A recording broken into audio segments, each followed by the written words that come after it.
Sir, पहले हम देखते थे कि बहुत लिमिटेड नंबर ऑफ इंस्टीट्यूट्स होते थे ऑफलाइन, ऑनलाइन तो थे ही नहीं। बहुत रेयर वीडियोस थी यूट्यूब पर कुछ टॉपर्स की। वेबसाइट भी हार्डली कोई होती थी। आई थिंक mrunal.org एक हुआ करती थी। ठीक है।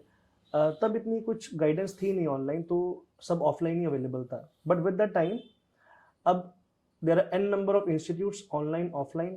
देर are lot of videos on YouTube, on other platforms, lot of books, class notes, resources. तो ये जो इतना ओवर लोड हो रहा है इंफॉर्मेशन का, इसका क्या फ़ायदा और क्या नुकसान है, और स्टूडेंट अपने आप को कैसे बचाकर चले कि they have to be aligned to some limited resources only. There is a fair amount of psychology in this. Okay. One piece of psychology which I think audience should know is called the decision paradox. Okay. हम normally assume करते हैं कि अगर choices ज़्यादा होते हैं तो better होता है. You go to a supermarket, you go to a mall, you will experience कि options की कोई कमी ही नहीं है. But soon you also feel paralyzed because you don't know which one to choose. Yeah. जो उस decision को लेने का cognitive load होता है, it can often exceed the purpose of you going there. Yeah. आप अपना कुछ simple सा objective लेके जाओ और आप you'll realize इतने choices की वजह से it has become more complicated. Now you have another problem, how to solve the complication and then how to get to your goal. Yes. Like add that has to be removed. That requires filtering. Okay. I think it is a double-edged sword.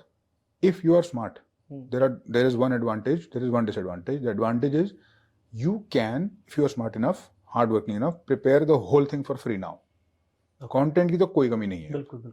सब कुछ available है. I think class में जो पढ़ाया जाता है उससे better notes और मार्केट में अवेलेबल है, सब कुछ मिल जाएगा आपको if you are smart enough. But फिर वही प्रॉब्लम है, जैसे ही आप ढूंढने निकलते हो आप खो जाओगे उसके अंदर. You get lost in it. This is the advantage. The disadvantage is that you get lost in it. I think यहाँ पे एक अच्छे मेंटर का रोल आता है. Sure, somebody who can curate, filter. Three things: curate, पूरे में से कोई फिल्टर करके दे दे आपको. Filtering, that can be outsourced to somebody who is more experienced. And then mentoring in the sense that they can hold you accountable. अब ठीक है, पाथ डिफाइन कर दिया है, घोड़े के कानों के आंखों के साथ जो लगाया जाता है वो लग गया है, बट उसको चलाना भी होता है ना.